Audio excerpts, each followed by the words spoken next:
Sí. Saltamos a esta otra, ¿no? El Banco Central Europeo entra en la fase más difícil de su lucha contra la inflación. Los tipos de interés ya rozan la temida zona neutral. Para que todo el mundo lo entienda, ¿no? La zona neutral sería aquel punto en el cual se considera que la política económica o monetaria ya es totalmente restrictiva, ¿no? O sea, lo que nos viene a decir aquí es que ahora sí que el Banco Central Europeo ya entra o ya va a entrar en esa zona de política monetaria totalmente restrictiva, no solamente a nivel de tipos de interés, sino también a nivel de QT, ¿no? De Quantitative Tightening, que al final, pues, no lo tenemos que entender tanto como el hecho de vender, ¿no?, bonos en la economía, sino que dejarán de reinvertir los bonos que vencen, que al final, pues, la consecuencia final es que dejan de comprar la misma cantidad de bonos que estaban comprando, con el peligro, ¿no?, que entraña esto en una economía como la europea, donde hay países que dependen de que el Banco Europeo esté comprando deudas, sin ir más lejos, como por ejemplo España, ¿no? Sí, ahora el Banco Central Europeo se ve en una situación compleja, ¿no? Porque al final lo que dices tú, en Europa, y sobre todo con esta situación también relacionada con el conflicto ruso, el tema energético y demás, pues hay muchos países que necesitan tirar de esos créditos, o tiran de esos créditos, ¿no? Al final hay dos formas de generar más ingresos, ¿no? Gastar menos y realocar un poquito el capital que tienes o el presupuesto que tienes, o generar más dinero, ¿no? Generar más dinero suele ser en base a subir impuestos. Para un gobierno, quiero decir, es o subir impuestos o pedir más préstamos al Banco Central. Entonces, pues el Banco Central quiere hacer lo contrario, que es intentar no dejar tanto dinero, porque obviamente eso perjudica la situación inflacionaria, y ahí es donde se ve la situación compleja, ¿no? De todas formas, se espera que a nivel de Estados Unidos, la Fed o el Banco Central Americano pues suba en torno a 5%, eso es lo que se espera, los tipos de interés, 4,75, 5, por ahí, por ese tipo de zonas, y el Banco Central Europeo se espera que llegue al 3 relativamente rápido, vamos a decir, ¿no? Pero es lo que toca hacer al final. Al final, en este gráfico se ve bastante claro, ¿no? Dice, los gobiernos tendrán que sobrevivir sin el oxígeno del BCE. También te digo que esto es entre comillas, ¿no? Porque crearon la herramienta antifragmentación, etcétera, etcétera, donde, pues, bajo mano seguramente se verán obligados a seguir comprando deuda como mínimo, de los principales países que están más en riesgo de bancarrota, ¿no? Como sería España, Italia, Grecia, Portugal y, bueno, Sí, y los por de ahí vamos siempre, a ¿no? ver Perdón que No, te he sigue, sigue, sí, cortado. sí. Por ahí vamos a ver ese tipo de medidas, ¿no? Que precisamente en esos países se van a tomar medidas o de recorte en gastos o de aumento de impuestos o ambas, ¿vale? Porque al final el dinero de algún sitio tiene que salir. Si no te lo deja el Banco Central Europeo, pues de algún lado lo tienes que sacar, y es o de tus ciudadanos o de un ahorro propio que generes en base a pues gastar menos en cosas que quizás no son tan importantes o cosas similares, ¿no? Aquí lo que hemos estado viendo, ¿no?, durante 2020-2021, que el color gris más suave, por decirlo así de alguna forma, ¿no?, es la oferta neta de bonos soberanos, y el gris más oscuro pues sería las compras por parte del BCE. Sabemos que 2020 pues hubo un gran número de compras, ¿no? 2021 también. A 2022 pues se redució un poco las compras, y teóricamente pues en 2023 se tienen que dejar de reinvertir estos bonos que irán venciendo, ¿no?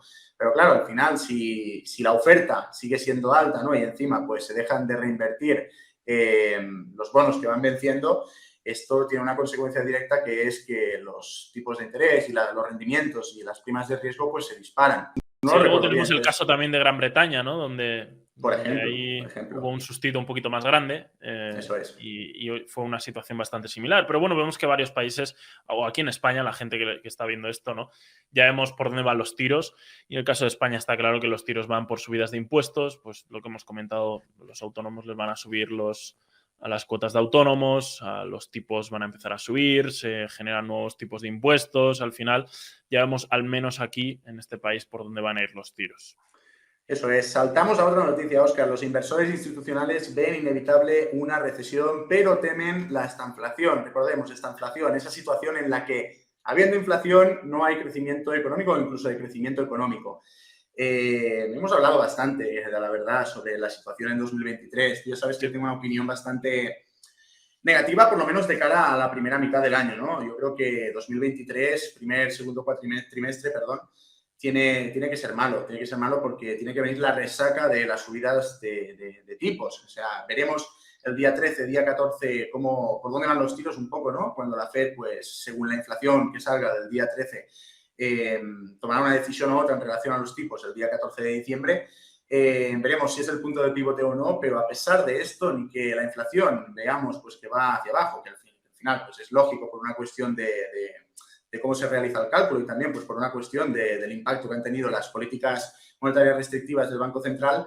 Independientemente de esto y que la Fed, en lugar de subir en 65 puntos básicos, suba los tipos en 50, yo creo que tiene que venir, como digo, toda la resaca, ¿no?, de esta subida de tipos tan drástica y tan rápida durante la primera y la segunda mitad durante la primera mitad de 2023. Que a partir del tercer y cuarto trimestre volvamos a ver pues, un mercado alcista o que se vuelva a mostrar un síntomas de fortaleza, ¿no? Pues también podría ser, ¿no? Pero es más, yo creo que puede ocurrir de esta forma. Pero yo estoy de acuerdo, ¿no? Cuando hablan de recesión en la primera mitad de 2023, no sé qué opinas. Tú tiendes a ser más optimista que yo, Óscar. Sí, bueno, yo ya sabéis que generalmente suelo tender al optimismo, ¿no? Lo cierto es que sí, obviamente, una vez tomas este tipo de decisiones de subida de tipos, luego viene con retraso los efectos, es decir, los efectos no son inmediatos. Por ahora, también es cierto que la salud a nivel de empleos en Estados Unidos está aguantando muy bien el empleo en Estados Unidos. De hecho, buenas cifras de empleos, ya el mercado incluso los toma como algo negativo, ¿no? De lo sorprendente que está siendo, porque no es lo normal. Lo normal es que llegue esa caída un poquito en empleo. No creo que vaya a ser nada excesivamente grave, al menos en Estados Unidos, porque el nivel de empleo en Estados Unidos es extremadamente bueno, ha sido extremadamente bueno, sobre todo durante los últimos meses, años, con un paro prácticamente inexistente. Y a lo que a cifras se refiere, ¿no? Ese tipo de cifras se suelen considerar como un paro inexistente. Y como decíamos, pues al final ese decrecimiento en el paro, esas medidas que están tomando las propias empresas, ¿no?, a la hora de intentar mantener márgenes en base a reducir costes y demás, pues lo que puede generar es que haya un periodo de tiempo en el que no se crezca. Incluso si, ya hemos dicho aquí, creo que lo dijimos la semana pasada, de hecho, si vamos a la definición clásica de recesión, incluso ya se podría decir que estamos en recesión o hemos estado en recesión. Pero bueno, parece que la Fed, hasta que la Fed o en este caso la gente que determina si hay una recesión o no, parece que la parte del empleo no la ven como la típica en una situación de recesión y por lo tanto no lo califican como recesión. Lo normal es que haya algo de crecimiento, haya algo de incluso de recesión, es lo que debería ocurrir en una situación normal tras ese tipo de medidas. A posteriori, pues obviamente este tipo de subidas de tipos, sabemos que el plan de la Fed es al menos que sea transitoria, que suba en torno al 5, que se mantenga durante el primer trimestre o incluso semestre en esa parte en torno al 5 y después empezar a bajarla, repito, después del primer trimestre, entre el primer trimestre y primer semestre de 2023, empiecen a bajar los tipos. Con retraso llegarán un poco esos efectos a la economía, igual que ha ocurrido en la situación viceversa, ¿no? Y bueno, lo cierto es que lo que puede ocurrir es que nos encontremos en una situación en la que la economía, después de pasar ese bache, empieza a crecer con unas empresas mucho más optimizadas a nivel de gasto, con unos márgenes, en muchos casos, manteniendo márgenes y por lo tanto pues pueden llegar en una situación para algunas empresas, obviamente no para todas, pero para algunas empresas en una situación muy buena para crecer. Veremos lo que ocurre, obviamente, pero sí, la situación es un poco esta. Sí, te leo muy rápido, ¿no?, los resultados, ¿no?, de este estudio o esta encuesta que han hecho pues, los de Natixis Investment Managers. Dice, el 85% considera que se encuentran o se encontrará el próximo año inmersos en una recesión, pero creen que el mayor riesgo es esta inflación, lo que veníamos diciendo, ¿no? El 72% de los inversores cree que se producirá un resurgimiento de las inversiones en renta fija tradicional, mientras que el 56% es optimista con respecto a los mercados de bonos. Recordemos, el mercado de bonos ha estado pues, muy golpeado, ¿no? La guerra se ve como la principal amenaza económica global, mientras que el deterioro de las relaciones entre Estados Unidos y China también se perciben como una grave amenaza.